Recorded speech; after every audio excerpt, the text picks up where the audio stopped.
So let's just tackle this all one step at a time. First, we're going to delete black box. Black box is the function we used last episode to perform all remaining steps. That was Huffman decoding, dequantization, inverse DCT, and YCB CR to RGB, just so that we could verify the correctness of our ability to write bitmap files. But now we're going to delete black box and slowly, over the next several episodes, re-implement it ourselves so you can see all of the steps in their entirety. And right now, we're just going to be re-implementing Huffman Decoding, which creates the MCU array and fills it with the quantized DCT coefficients. And then we will turn around and try writing that as a bitmap file. So of course, we will not get the final result. We won't get a good-looking picture, but we will get some output that can still, in some way, show us that what we're doing is on the right track. First things first, we should add the array for the codes to the Huffman table. The size is going to be the same as the size of the symbols array, 162, but it's going to be full of unsigned integers this time because codes can be longer than 8 bits. And as usual, we will initialize it to 0. And back in decoder.cpp, instead of calling black box to get the MCU array, let's replace that with a new function for performing Huffman decoding. But it's used the same. Call decode Huffman data and provide the header, and it will return a pointer to the start of the giant MCU array, and it will return null pointer if any part of decoding goes wrong. So let's now create the decode Huffman data function.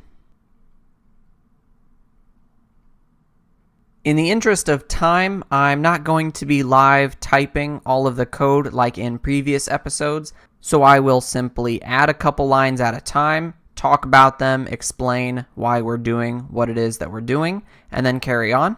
When I'm watching these kinds of videos, I usually do like watching the live coding happening because I think that gives me a good opportunity to think about what's going on, digest what it is that I'm seeing, make sure that it all really does make sense to me and I'm not just kind of only half following along. So if you feel kind of the same way about that as I do, I'm sorry if it feels like I'm rushing a little bit. I'm just trying to keep the length of the video kind of reasonable. I'm not going to skip past anything without really explaining it though, so all of the explanation content should be here, and of course, you can always pause and slow down if you need to stop and sit on an idea for a little bit longer. So the decode Huffman data function needs to take in the header pointer and return a pointer to the start of the MCU array. We want to calculate the MCU height and the MCU width, just like we talked about last episode, so that we can allocate the MCU array with the correct number of MCUs, and if that allocation fails, return early. Otherwise, return the pointer to the MCU array. Now, to begin decoding the Huffman data, we need to generate the codes for our Huffman tables. So for the Huffman tables, up to all 4 of them, first for the DC tables, if DC table I is set, then we need to generate the codes for that table. And we need to do the same thing for the AC tables. So let's make this generate codes function. So we'll take in that Huffman table by reference, and we will read from its offsets array to update its own codes array. We start with the code 0, which we are thinking of as a 1-bit long code. Then for all code lengths from 1 to 16, where I will kind of equal the current code length minus 1, since I is going to be going from 0 to 15. When considering the current code length I plus 1, we need to loop for however many codes there are that length. We do this the same way that we have before, where we start from offsets at position I, which will give us the starting index into the symbols array, or the codes array, of codes that are of length I plus 1. And we go up to, but not including, the beginning index of the next code length, which is the value in the offsets array at I plus 1. Which would be the starting index of codes that are of length I plus 2. I know that's a little bit confusing with the I's and I plus 1s and I plus 2s, but hopefully that makes sense. And then if you remember from our diagrams, there were 2 important steps for every code of a certain length. Step 1 was to take our current code candidate and finalize it as a real code. That's done by writing the value of code into the codes array at position J. And then the second step was to add 1 to our code candidate, which is done right here. Then the last part of this was every time we move down the list and start considering a new code length. So we have just finished this code length and we're about to increment I and consider a new code length. We append a 0 to the right of the code candidate. And we can accomplish the same thing by binary shifting to the left by 1 bit. That's the same thing as adding a 0 onto the right end of the code candidate. Generating the codes is pretty short and sweet. So now hopefully you can appreciate why I went into as much explanation as I did before now, because if I tried to jump straight to the code, there's almost no chance that this would really make sense, even though it is quite elegant and very important. The next thing we're going to do is make a small little helper class. You might have noticed I really haven't been using any object-oriented design at all. We've been using standalone functions with some rather basic structs to hold our data. That's mostly because I'm trying to keep this overall pretty simple and not rely on complex class abstraction and things like that, because then having to explain my design of the class hierarchy and how different objects communicate would just add complexity and mean that we would have to spend more time explaining how all of that is set up, which takes away from conversation on what we're really trying to learn about, which is how JPEGs work. So I'm mostly avoiding an object-oriented design for the sake of keeping a purely data-oriented mindset, but here is one way where a simple class will come in handy quite a lot. Remember that our header contains a byte vector, which contains the Huffman coded bit stream, and we need to be able to read from that vector 1 bit at a time. And there's no super easy way to do that. To some extent, it's got to be manual, but if we made a little class for the purpose of reading bits at a time, that could make our actual core logic simple and short and focused. So let's make a class called bitReader, which can give access to just bits at a time out of a byte vector. So what is this class going to need? Well, it's going to need a reference to a byte vector and a constructor where it will be given access to a byte vector. And this syntax looks a little funny, but because I want to make the reference to the byte vector a const, we can't initialize the data member inside the body of the constructor because any const must already be initialized by that point. So we use what is called the initializer list, where we initialize the data member with the parameter d, which is the byte vector reference. And then the most important part is we need a public function for reading a bit. And we're going to try to be a little bit smart about error handling, so we will let this readBit function return -1 in case we have already read every bit in the entire byte vector and try to read more bits. In order to keep track of this, we're going to need some more state about this class. The bitReader object will have to remember what position it is currently at inside of the byte vector. So next byte will refer to the index inside the vector that will be read from next if someone were to call readBit, and next bit will be the bit number inside that byte that will be returned next if someone were to call readBit. So if readBit is called and next byte is already beyond the size of the byte vector, just return -1. Otherwise, the bit that will be returned is the next byte to read from inside the data, and then we need to shift to the right by 7 minus next bit, and then binary and with 1 to mask away all but the bottom bit. The reason for this 7 minus is because the order that the bits need to be read needs to be from most significant to least significant. If we were to just shift to the right by next bit, then as next bit increases over time, and we read all 8 bits of 1 byte, we will end up reading the least significant bit and then moving towards the most significant bit. And then we need to do a little bit of management of our state. So every time we read a bit, next bit has to increase. If it hits 8, that means we have read all 8 bits of the current byte. So we need to reset it right back to 0 and increase next byte so that the next time read bit is called, the 0th bit of the next byte is returned.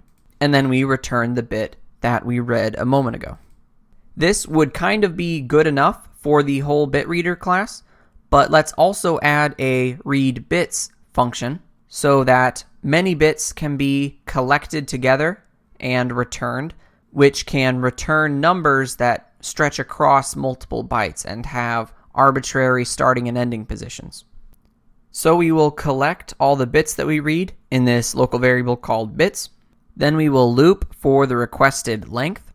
We will take advantage of our own read bit function to get the next bit out of the bit stream.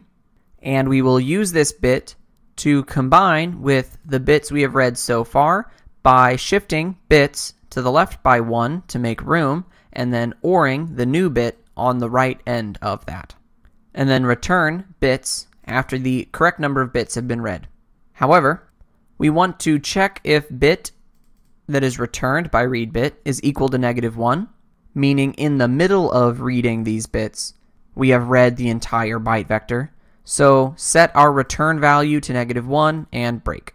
One thing to make sure about this function is that if read bits is called and the length that is requested is 0, this function should just return 0, which it does. As you can see, bits is initialized to 0, this loop is never executed, and we return bits. So that's good enough for now. We can use this bitReader class to read from our Huffman data inside the Decode Huffman data function. Let's declare a new bitReader named B and provide it with the headers Huffman data. And now the important part. We will have a loop here that will loop for every MCU, which the number of MCUs is height times width. And for every MCU, fill it with the coefficients that are extracted from the Huffman data. In order to accomplish this, let's have another loop that will repeat for as many color components as there are. And for every color component in the MCU, we will extract just the coefficients for that component. And we will do so by calling another function that will be made to handle just one component of an MCU. And for all of the stages that we have yet to do, this is going to be the structure that we follow for the most part. Our main function will call the function Decode Huffman data, and what Decode Huffman data will do is for every MCU and for every component in that MCU, call a function whose responsibility is to process a single channel of a single MCU. I said earlier that this whole function should return null pointer if something goes wrong during decoding. We'll see in a little bit what can go wrong, but knowing that something can go wrong, here is where we will return null pointer if that were to happen. Also, as we'll see in a second, the way we'll do that is by making this new function a Boolean function, and we'll return false upon failure. So the new structure is if decoding the MCU component is not successful, then let's delete the MCU array and return null pointer. However, we also have to plan the arguments that we provide to this function. We certainly need to read from the bitReader B, and the MCU we are trying to fill is MCU I. But it isn't just the whole MCU I, it is one of the 3 channels of that MCU. And here we run into a little bit of a problem. MCUs is an array of many MCUs, and MCU I is just the current MCU we're working on, but we really only need to pass component J of that MCU. But we don't really have a concept of component J, because the MCUs are one of our own structs, and they only have a Y, CB, and CR component, or an R, a G, and a B component. The components aren't exactly enumerated so that they can be referred to as component 0, component 1, and component 2. So here, the only natural way to access the components is to say .y or .cb or .cr. But this isn't helpful when we are trying to use one piece of code that should get repeated in a loop for all three components. So we don't want to access the members using dot notation like that. Luckily, C++ can save the day. In our MCU struct, we can add an operator overload function for the square brackets operator or the index operator. And it looks like this. We want to define the function for the square brackets operator, which will take an index parameter that is inside the brackets, and we want it to return an integer pointer, which will be the pointers to y, cb, and cr. And to do that, a simple switch on I. When I is 0, return y. When I is 1, return cb. And when I is 2, return cr. Otherwise, some other invalid index was provided, and we'll just return null pointer. But that's not that important because we won't ever do that. And so just like that, when we want to pass an individual component in a loop, we can say MCU I and pass component j. And also, if we try to think ahead a little bit, we know that there are many DC Huffman tables defined and many AC Huffman tables defined, and we know that each color component is assigned to a specific DC and AC Huffman table. So let's pass those table IDs to the decode MCU component function also, and reformat our code a little bit. Anyway, we are still passing the bit reader B and MCU I component J, but now from the DC tables list, we are now taking the DC table ID of component J, the current component, and using that ID to select from the DC tables, and we'll pass a reference to this Huffman table to the function, and the exact same thing for the AC tables. Okay, so now let's add the decode MCU component function right above here. Let's take the bit reader by reference, the pointer to the component by a constant pointer, and the DC and AC Huffman tables by constant reference. And this function will return a Boolean based on the success of the decoding. So we know that this function needs to use the DC table to extract the DC coefficient of this component, and then use the AC table to extract all 63 AC coefficients. But before we can read the DC coefficient, we have to read the first code and then translate that to a symbol, which will help us to read the DC coefficient. So let's make a really helpful function, getNextSymbol, which needs a bit reader and a Huffman table to extract a code and then translate the code to a symbol for us. And since we know symbols are all 8 bits, it will return that as a byte. And for DC coefficients specifically, the symbol that is returned is just directly the length of the DC coefficient. So let's add the getNextSymbol function. It takes a bit reader reference B and a constant reference to a Huffman table called htable. And remember how we said this has to work. First, we read just 1 bit. Compare that 1-bit sequence to all codes that are 1 bit. If we find a match, return the corresponding symbol. If we don't find a match, read another bit and append our bit sequence together, and compare that new 2-bit sequence to all codes that are 2 bits long. And again, if we find a match, return the corresponding symbol. So first we have the current code we are considering, which starts out as nothing. Then we'll have a loop that considers codes of each length. So the first time this loop runs, we are only considering codes that are 1 bit long. Now we are, for the first time, making use of the bit reader. We need to read a bit and store it. If it's equal to -1 at any time, that means we've read past the end of the byte vector, and there's nothing we can do about that, nothing we can do to save the situation. So we just return -1 to the caller of getNextSymbol. This is probably a kind of hackish thing for me to do.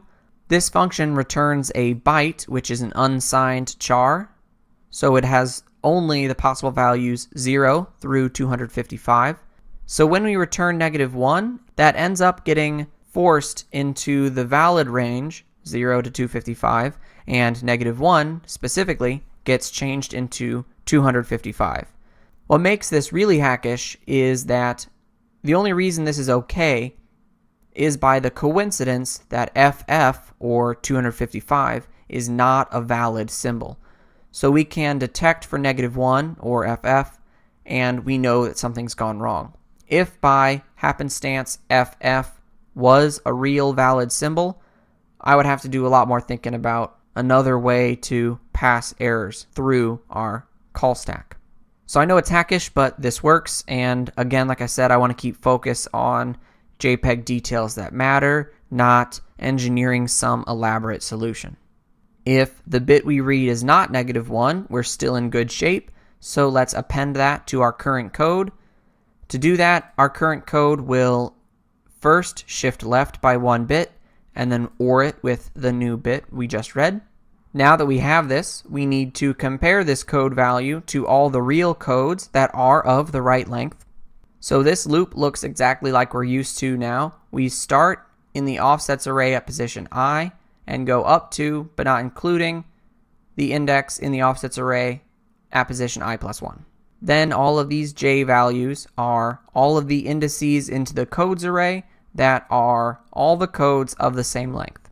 If the current code we are considering is equal to code J, we return symbol J. If for a certain length, this return value is never executed because the current code doesn't equal any of the codes of that length, we return to the top of here and read a new bit. We now have a longer code that we're considering, and we compare it to a bunch of different codes. If all of that happens and we never find a match, we'll return -1 also. So now we return -1 for different kinds of errors. We return -1 if we have read the entire Huffman coded bitstream, and we return -1 if after reading 16 bits, we never found a match against any of the codes. But that is the whole getNext symbol function. So now back in Decode MCU component, we now get the next symbol using the DC Huffman table, which is the length of the DC coefficient for this color component. We can do a little bit of error checking. Again, of course, if length is equal to -1, we have some kind of error. But also if length is greater than 11, which should pretty much never happen. But if it does, that's an error because we know that DC coefficients should never have a length greater than 11. Otherwise, if neither of these errors happen, we are still in good shape, so we can carry on. What we have to do is use the value of length to read the next set of bits from the bit reader. So we can do that with the readBits function and passing length, and that is the DC coefficient for this color component. Every time we read bits, though, we always want to check for -1. And so now, if it's not -1, we need to check if we need to translate the coefficient into a negative number. Like we talked about before, it depends on length, and it really depends on if the coefficient value we just read is in the bottom half of all possible values of the current length. So that looks like this. Remember, we need to shift coefficient into a negative number if it is less than 2 to the power of length -1. And this looks a little bit funny because there's no 2's and there's no powers, but left shifting is actually the same thing as multiplying by 2. And the number of times that you left shift is the power of 2 that you multiply by. So this here is the same as saying if coefficient is less than 2 to the power of length -1. If that's the case, we need to shift coefficient. And the amount we shift it by is we subtract 2 to the power of length -1. But one little catch here is we only want to do this if length is not 0. Now, only DC coefficients are allowed to have a length of 0 in this way. So when we call read bits here, length can be 0. And if the length of the coefficient is 0, we actually treat the coefficient's value as 0. It's really the only way to get the coefficient 0. So once we're here, we finally have the correct value for the DC coefficient. So we can store that in the 0th position of the component, which is the position of the DC coefficient. And now we will process all 63 AC coefficients in a big loop. We will start I at 1 since Index 0 was already taken care of, and we'll loop while I is less than 64. But it's going to be kind of a similar story. We get the next symbol, but this time we use the AC table and not the DC table. And we store that as the symbol. Again, if it's equal to -1, we have some kind of error. What makes this a little bit different from the DC coefficient is we have those two special symbols, 0, 0, and F0. Remember that symbol 0, 0 means to fill the remainder of the component with 0. If we have special symbol 0, 0, continue I all the way through all of its possible values, just filling the component with 0. But don't forget we have to go through the zigzag map, not in a straight line. And then we return true because we have successfully finished this entire component. If this symbol is not the special symbol 0, 0, we need to separate the upper nibble from the lower nibble of the symbol. The upper nibble is the number of zeros that we need to skip, and the lower nibble is the length of the coefficient. However, remember that if the symbol is the special symbol F0, the number of zeros we need to skip is actually 16 and not 15, even though F equals 15. So with special symbol F0, we just overwrite num zeros with 16 because currently its value would be 15. So we will handle the number of zeros first, and then when that's taken care of, we will handle the coefficient and its length separately. To handle the number of zeros, we need a little loop that will go this many times and fill the next position in the component with 0. But one possibility is, say for example, I equaled 60. We're kind of nearing the end of the component. And when we read the next symbol, the number of zeros we need to skip is 10. That would cause us to go well beyond the end of the component, and we definitely can't allow that. The way we check for that is by seeing if I plus the number of zeros reaches or exceeds 64. And if that's the case, the run length that we just encountered exceeded the end of the MCU. If that's not the case, here's our loop where we take j from 0 up to num zeros, and all we do is place 0 into the component, but we increment j so that we've kept track of how many zeros we've placed, but we also increment I because that is the position into the component that we're writing to. Now that we've handled the number of zeros, we can handle the coefficient. The first thing is if the length that we just read from the symbol is greater than 10, that's a problem. Remember that DC coefficients can have a length up to 11, but AC coefficients can only have a length up to 10. If the length is not greater than 10, it is valid, but there's only sense in trying to read the coefficient if the length is greater than 0. Really, the only time that this should be false is with special symbol F0 specifically, but there's no harm in writing it this way. This is a lot like we saw before with the DC coefficient. We read the number of bits based on the length of the coefficient, and that is the coefficient itself. If it's equal to -1, that's because there was an error with the bit reader. If it is less than 2 to the power of length minus 1, then we need to subtract 2 to the power of length minus 1. Then once it's adjusted, we can save this coefficient into the component going through the zigzag map, and then we have to manually add 1 to I because we are in a while loop and not a for loop. Lastly, if all of this goes well, our while loop finishes because we've placed the last coefficient, then we can return true. Well, if we didn't already return true as a result of special symbol 0, 0, which honestly will happen almost all the time. So this is kind of a lengthy function because there's quite a bit of logic associated with it, but there we go. This now decodes an entire MCU component, and we call that function 3 times per MCU right here in Decode Huffman data. For every MCU and for every component in that MCU, decode that component. When this entire nested for loop is finished, the pointer to our MCU array can be returned, and it points to the giant MCU array that is now full of quantized discrete cosine transform coefficients. Then in main, where this is called, the MCU array that is returned by decode Huffman data, we already use directly in our write bitmap function. So we are almost ready to test this, but there are two concepts that I skipped over just so I could get through the core of Huffman decoding. So before we test, let's highlight what those are. The first thing is that remember that DC coefficients are always encoded in the Huffman coded bit stream as relative values that are relative to the DC coefficient of the previous MCU. And so far we have not accounted for that in our code. So in the main decode Huffman data function, let's hold on to what the previous DC coefficient values were. Let's add that right here.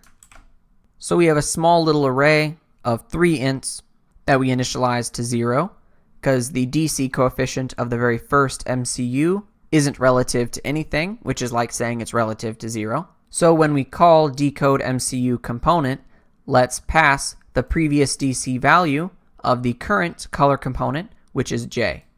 We'll add that right here. And then we need to add this parameter to the decode MCU component. Simply add that on right here. And we'll pass it by reference so that this function has the ability to update this value personally. So then the main Huffman decoding function doesn't have to actually manage the value of this variable. So in here, when we are decoding the DC coefficient, we are finished and we store it right here. Instead of just storing the coefficient into position 0 of the component, let's add the previous DC value. And then we can update the previous DC value with the value in position 0 of the component. So there we go. That fixes the fact that DC coefficients need to be relative to previous DC coefficients. The second thing we overlooked is restart intervals. Back in our main Huffman decoding function here, in this function, at the top of the loop, we need to consider what MCU number we are working on. And if we have a restart interval and we just hit the end of a restart interval, we need to reset those previous DC values. So that's added in right here at the start of a particular MCU. If our header has a non-zero restart interval and the current index of the MCU we're working on, mod that restart interval is 0, that means it's time to restart. So we set the previous DCs back to 0. And I could write a little loop to set all 3 of these values to 0, but I don't think that's really necessary. It's just as short and simple to write all 3 lines individually. But we still have one more issue, and that is, you might recall, when a restart interval finishes and we reset the previous DC values, we also have to align our bit reader to the 0th bit of the next byte. So we will add a new function to our bit reader to handle that for us called align, and we will call it right here. So after we reset the DC values, call b.align, and let's return to our bit reader class.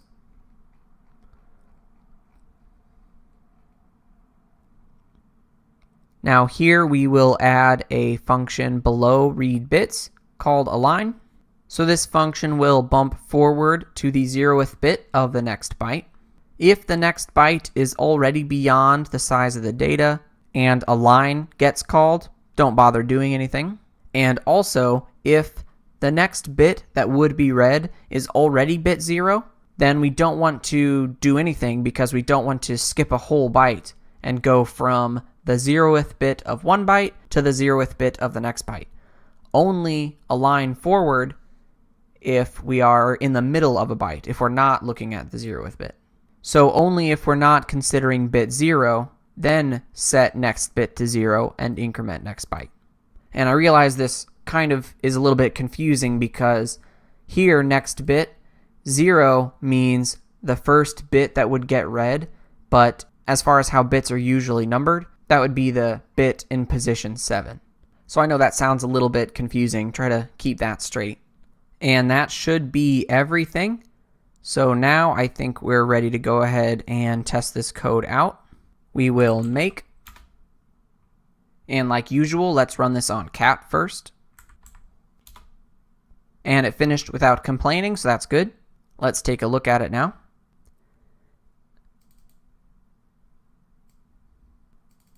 And here we go. This looks very interesting. Now, this doesn't look correct at all, but really that is to be expected because we haven't done several of the important stages of decoding. It is a good sign, however, that we can clearly see the shape of our cat, and we can tell even the shape of items in the background. And if I blow this up, what we are seeing is all of the DC and AC coefficients, which are negative and positive integers, being forced into R, G, and B values between 0 and 255. So conceptually, mathematically, that's absolute nonsense. But what it does reveal is how the coefficients are spread across MCUs. If we kind of zoom in to the cat's face, which is a rather busy, high-frequency area of the image, we can see MCUs like, for example, this one here. That green pixel in the top left is the DC coefficient of that MCU, and this MCU is about this big. This is 8 pixels down, and this is 8 pixels to the right. So the entire bottom right region, more than half, is all black. And what that means is all of those AC coefficients are 0. The DC coefficient is bright, and a handful of the AC coefficients in the corner are bright, and the rest is completely empty. Remember way back to episode 1 when we talked about the idea that high-frequency data is mostly discarded during JPEG compression, and the low-frequency data is preserved rather well because that is usually good enough detail that you can get great compression and the photos still look pretty dang good. This is a reflection of that approach to compression. The detail that is left in the MCU are the discrete cosine transform coefficients of low frequency data. And yet the original picture of the cat still looks pretty good, despite it being composed almost entirely of relatively low frequency data. And then we have, for instance, this area in the corner. Each of these green dots is the DC coefficient of their own MCU, and all 63 AC coefficients are 0. That means there is no frequency in that MCU. Remember that the DC coefficient represents the overall brightness, so whatever DCT coefficients led to this green pixel are because of whatever overall brightness this MCU is, but because all of the AC coefficients are 0, that means there's no change between neighboring pixels across the entire MCU, so it is one flat color. And that's true for all of the MCUs in this region. And looking at cat again, that is very clearly true. Even though color changes from MCU to MCU, within an MCU, color does not change from pixel to pixel. And for the heck of it, let's run this on Gorilla too. Since we know Gorilla uses restart intervals, we want to make sure we're handling those correctly.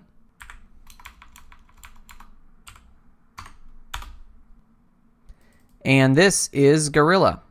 What I think is really interesting is to compare gorilla.bmp to cat.bmp. There is, I think, one major difference and one big similarity between the two. The big difference is that cat has a lot more empty black space, whereas Gorilla has actually very little of that. And what would be a good mental exercise for you is to think about what might cause that.